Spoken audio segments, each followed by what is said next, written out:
Welcome back. D G I S P R Lieutenant General Ahmed Sharif Chaudhry کہتے ہیں بھارت نے ریاستی سرپرستی میں دہشت گردی کو بطور پالیسی پاکستان کے خلاف اپنایا ہوا ہے. مضمون بھارتی عزائم پاکستان کی سلامتی بالخصوص بلوچستان کو غیر مستحکم کرنے کی منظم سازش ہے. خوارج کی اصطلاح ان گروہوں کے لیے استعمال کی جا رہی ہے جو ریاست اور فوج پر حملے کرتے ہیں. اسلام میں جہاد یا قتال کا اختیار صرف ریاست کے پاس ہے. D G I S P R Lieutenant General Ahmed Sharif Chaudhry نے الجزیرہ ٹی وی کو انٹرویو میں کہا اسلام میں جہاد یا قتال کا اختیار کسی فرد، تنظیم یا گروہ کے پاس نہیں. فتنۃ الخوارج کا اسلام، انسانیت، پاکستان یا پاکستانی روایات سے کوئی تعلق نہیں. فتنۃ الہندوستان کی اصطلاح ان دہشت گردوں کے لیے استعمال ہوتی ہے جنہیں بھارت کی حمایت حاصل ہے. پاکستان کا ایٹمی پروگرام مکمل طور پر محفوظ ہے. پاکستان ایک ذمہ دار اور ڈکلیئرڈ ایٹمی طاقت ہے. پاکستان کی جوہری صلاحیت ناقابل تسخیر ہے. کوئی بھی ہمارے ایٹمی پروگرام کو نشانہ بنانے کی جرت نہیں کر سکتا. The important question is that who is the beneficiary over here by these acts of terrorism in Pakistan? It is India. Because what is happening here is the strategy of India is to keep the Pakistan embroiled in this menace of terrorism so that the true potential, the true power potential of Pakistan is not realized, which is the destiny that we owe to the people of Pakistan, the 250 million people of Pakistan, that is not realized. And the power differential between the two countries keep on increasing so that India can act as a regional hegemon, a bully, and can dictate its own terms. So this is the largest strategy. And it serves India very well. It is that ideal tool of terrorism, the state-sponsored terrorism, that India has therefore embarked as a policy against Pakistan. And if you see historically, it is not that it's being done for the first time, and it's not only in the last 2 decades plus this being done. If you go way back in 1971, what was Mukti Bani? That was also state-sponsored terrorism of India. And historically, if you see, Indians have acknowledged it. Prime Minister Modi went on record, not only acknowledged but boasted about it, that we use terrorism, we use Mukti Bani. On the other hand, what Pakistan is doing? Pakistan is not only fully committed to fight this menace of terrorism, we are also fully committed to uproot this extremism and address this extremism in the society, because India over a period of time has taken lot of advantage out of this drum beating of this extremism, this Islamic extremism in Pakistani societies. But what you have asked, to understand that, we have to first acknowledge and we have to first see that there is not one face of Indian terrorism. Indian terrorism in Pakistan has multiple faces. And I would like you to take briefly on these faces of terrorism with evidence that what India has been doing.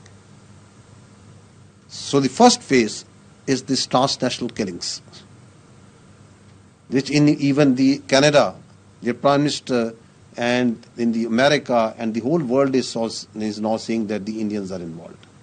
Pakistan, if you see, has come on record much earlier. This was in last year in 2024. These are the faces of the raw handlers. You can see his name. This is Anand, Ashok Kumar Anand. This is the raw handler who is involved, and this is the accomplice, Yogesh Kumar. These are raw handlers. Pakistan came on record with proofs, with terror financing of their involvement in transnational killing through criminal enterprise in Pakistan, targeted killings. It's all on public record. You move forward. This is just, I think, a couple of months ago. This is a deep-rooted investigation that was made public of Indian terror cell of Major Sandeep. This is a military intelligence officer serving official, Major Sandeep cell, which is carrying out IEDs, planting those all over Pakistan. And if you see these, you can see their records, the transactions that are going on between these people. These are the faces of these are his other accomplices. This is a serving non-commissioned officer, Sukhminder. of the Indian military intelligence. These are the other soldiers who are involved, and how they are doing it. These are the audios. They have all been made public already, where the instructions are being passed, where the money is being exchanged, where the targeting is being done. And these terror cells are operating, and they are telling that we are operating in Pakistan from Lahore to Quetta, and we are doing it for years. So this all evidence of these IEDs, where they were placed, how they are being done, this is all on record. And that is not all. If you see the Indian Prime Minister, Mr. Ajit Doval, what have they been saying? Have they not gone public and saying that we need to destabilize Pakistan, we need to destabilize Balochistan? The world has seen the words of Bikram Singh, the Indian Chief of Army Staff, that we need to instill destabilization in Balochistan and in Pakistan. ترک وزیر دفاع کی قیادت میں اعلیٰ سطح وفد نے ہیڈ کوارٹرز اسلام آباد کا دورہ کیا. Air chief marshal Zaheer Ahmed Babar Sidhu سے ملاقات کی. تربیتی تعاون کے طریقہ کار کو حتمی شکل دینے، مشترکہ اور بین الاقوامی فضائی مشقوں کے دائرہ کار میں وسعت اور جاری منصوبوں کو بروقت تکمیل کے لیے مشترکہ ورکنگ گروپس کے قیام پر بھی اتفاق کیا گیا. علاقائی سلامتی کی صورتحال، موجودہ دفاعی تعاون میں پیش رفت اور جدید عسکری شعبوں میں تعاون کے امکانات پر تبادلہ خیال کیا گیا. ترک وزیر دفاع نے بھارت کے خلاف شاندار کارکردگی اور دفاع وطن پر پاک فضائیہ کو خراج تحسین پیش کیا. بھارت کے ساتھ حالیہ تنازع کے دوران ایئر چیف کی بصیرت اور دور اندیش قیادت میں پاک فضائیہ کی پیش کردہ غیر معمولی کارکردگی کو بھی سراہا. ISPR کا کہنا ہے کہ ملاقات کے دوران سربراہ پاک فضائیہ نے مشترکہ اہداف اور تصویراتی ہم آہنگی پر زور دیا. جدید تربیت اور اسپیس ٹیکنالوجیز کے شعبوں میں دو طرفہ تعاون مزید مستحکم کرنے کے پاک فضائیہ کے پختہ عزم کا اعادہ کیا. ترک وزیر دفاع نے پرتپاک استقبال اور شاندار مہمان نوازی پر ایئر چیف کا تہہ دل سے شکریہ بھی ادا کیا. ترک وزیر دفاع نے کہا کہ ان کا یہ دورہ پاک ترک مسلح افواج کے درمیان دیرینہ روابط کو فروغ دینے کے مشترکہ عزم کا منہ بولتا ثبوت ہے. جدید ترین ٹیکنالوجیز بالخصوص نیش ریسیپٹیو ٹیکنالوجیز، جدید ایوینکس اور بغیر پائلٹ کے فضائی نظام سمیت مختلف شعبوں میں تعاون کے لیے نئی راہیں استوار کرنے پر زور دیا. ترک وزیر دفاع نے پائلٹ ایکسچینج پروگرام کو دونوں فضائی افواج کے درمیان پیشہ ورانہ ترقی اور آپریشنل مفاہمت کے فروغ کے لیے اہم قدم قرار دیا ہے. ترک وزیر خارجہ کا کہنا ہے پاکستان سے تعلقات کو ادارہ جاتی شراکت داری میں تبدیل کیا جا رہا ہے. اسلام آباد میں پاکستانی ہم منصب اسحاق ڈار کے ساتھ نیوز کانفرنس میں حقان فیدان نے مزید کہا دونوں ممالک باہمی تجارت کو $5 ارب تک بڑھانے کے خواہاں ہیں. آئل اینڈ گیس سیکٹر میں تعاون کو فروغ دے رہے ہیں. اسحاق ڈار نے کہا دونوں ملکوں کے درمیان مضبوط برادرانہ تعلقات قائم ہیں. مختلف شعبوں میں مشترکہ کمیٹیوں کے ذریعے تعاون موجود ہے. will always stand shoulder to shoulder with our Turkish brothers and sisters. My brother and we had the first meeting of the Joint Commission to review the progress made by the 12 Joint Standing Committees. The Istanbul-Tehran-Islamabad train is being revived. Our delegations are meeting in coming weeks to finalize the roadmap for its revival. Number 3, we have already allocated land for construction of Marif School in Muzaffarabad. A Marif Foundation delegation is visiting Muzaffarabad today and visiting the site for evaluation. Number 4, Turkish companies are being considered for undertaking Jinnah Medical Complex and Danish University mega project in Pakistan. Both my brother Haqqan and myself will be traveling to Malaysia to attend the ASEAN region meeting. خطے میں امن کا قیام صرف پاکستان نہیں بلکہ پاک بھارت اقوام کا مشترکہ مشن ہے. پاکستان اور بھارت کی نئی نسل تاریخ کی زنجیریں توڑ سکتی ہیں. چیئرمین پیپلز پارٹی بلاول بھٹو نے ایکس پر لکھا کہ نفرت، جنگ اور بدمعاشی کا مقابلہ نئی نسل کرے گی. دہشت گردی، موسمیاتی تبدیلی اور عدم مساوات جیسے چیلنجز کا مقابلہ مل کر کرنا ہوگا. ہمارا مستقبل تنازعات نہیں پرامن بقائے باہمی تعاون اور خوشحالی سے جڑا ہونا چاہیے. بھارتی میڈیا کے ذریعے اپنا مقدمہ بھارتی عوام کے سامنے رکھنے سے نہیں ڈرتا. بھارتی میڈیا کو انٹرویو دینے کا انتخاب اس لیے کیا کہ بھارت کے لوگ خصوصاً نوجوانوں پر یقین رکھتا ہوں. کرن تھاپر کے ساتھ میرا انٹرویو آج نشر کیا جائے گا. بھارتی فضائیہ کا جیگوار لڑاکا طیارہ راجستھان کے علاقے چھروں میں گر کر تباہ ہو گیا. حادثے میں پائلٹ سمیت 2 افراد ہلاک ہوئے. بھارتی میڈیا کے مطابق طیارے نے سورت گڑھ ایئر بیس سے اڑان بھری تھی. بھارتی حکام جائے وقوع پر پہنچ گئے ہیں. تفتیش اور ریسکیو آپریشن جاری ہے. رواں سال تباہ ہونے والا بھارتی فضائیہ کا یہ تیسرا جیگوار ہے.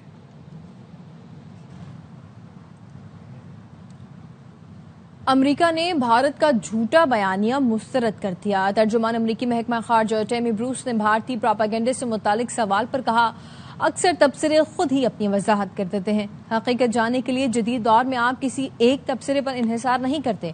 بعض لوگوں کی رائے غلط ہوتی ہے. مارکو روبیو نے آج بھی کہا، ہم نے پاک بھارت جنگ رکوائی. بانی پی ٹی آئی سے متعلق ٹرمپ انتظامیہ کا موقف جاننے کے لیے وائٹ ہاؤس سے رجوع کریں. Prime Minister Modi and his cabinet members continuously saying that President Trump has no role in the ceasefire between India and Pakistan. So many comments speak for themselves. That's one of the good news aspects of our modern world, is people can see what's really occurring. You're not reliant on a comment to know what has really happened. Everyone will have an opinion. That's an opinion. Some opinions are wrong. Mine rarely are. But other people's opinions can be wrong. But that's what we get to do, is an analyze and judgment. And the fact is that we understand in front of us every day. Donald Trump is here to help make that easier and to help use this to make things clear. Secretary Marco Rubio is in the same position. Vice President of the United States also involved in the negotiations with Pakistan and India. For the administration's opinion regarding Mr. Khan's situation, I would ask you to check with the White House and my colleague Caroline Levitt. ANP کے senior رہنما سمر ہارون بلوڑ نے وزیر اعظم house میں وزیر اعظم شہباز شریف سے ملاقات کی اور نون لیگ میں شمولیت کا اعلان کیا. سمر بلوڑ نے پاکستان مسلم لیگ نون کی قیادت پر اعتماد کا اظہار کیا. ملاقات میں رانا ثناءاللہ، امیر مقام سردار یوسف، رانا مبشر، مرتضی جاوید عباسی بھی موجود تھے. سمر ہارون بلوڑ کا کہنا تھا، چاہتی ہوں وفاق اور پنجاب کی طرز پر خیبر پختونخوا بھی ترقی کی راہ پر گامزن ہو. سمر ہارون بلوڑ نے وزیر اعظم اور پارٹی قیادت کے ساتھ مل کر خیبر پختونخوا کے عوام کی خدمت کا اعادہ کیا. وزیر اعظم شہباز شریف نے سمر ہارون بلوڑ کا پارٹی میں خیر مقدم اور مستقبل کے لیے نیک خواہشات کا اظہار کیا. صدر آصف علی زرداری کے استعفے کی خبریں بے سروپا اور گمراہ کن ہیں. پی پی سینیٹر شیری رحمان کہتی ہیں، یہ افواہیں منظم سازش کے تحت جمہوری ڈھانچہ کمزور کرنے کی کوشش ہیں. عوام جعلی خبروں، افواہوں اور منفی پروپیگنڈے کا حصہ نہ بنے. صدر آصف علی زرداری نے ہر نازک وقت میں جمہوریت کا پرچم بلند رکھا. وہ جمہوری استحکام کی علامت اور آئینی اقدار کے سچے نگہبان ہیں.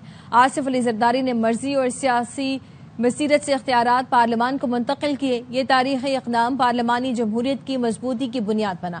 صدر آصف علی زرداری اتحادی حکومت کے توازن استحکام کا اہم ستون ہے. انہوں نے ہمیشہ ذاتی مفاد پر قومی مفاد کو ترجیح دی. آج بھی وہ پارلیمانی نظام کے اصل محافظ اور آئینی تسلسل کے ضامن ہیں.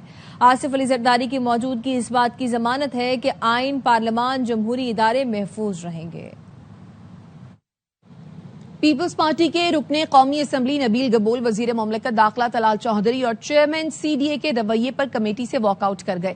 نبیل گبول نے جاتے ہوئے کہا، منسٹر صاحب اور چیئرمین سی ڈی اے کا جو لہجہ ہے وہ پیپلز پارٹی کے ممبر کی جانب بہت تلخ ہے. لگتا ہے آپ لوگوں کے پاس خیرات میں جو 2/3 اکثریت آ گئی ہے اس سے آپ زیادہ مغرور ہو گئے ہیں. ہم نے پہلے بھی آپ کو حکومت گرا کر دکھائی تھی، اب بھی ہم کر سکتے ہیں. وزیر مملکت کے لہجے اور رویے کے خلاف کمیٹی اجلاس سے بائیکاٹ کرتا ہوں. نبیل گبول قومی اسمبلی کی قائمہ کمیٹی برائے داخلہ اجلاس سے اٹھ کر چلے گئے.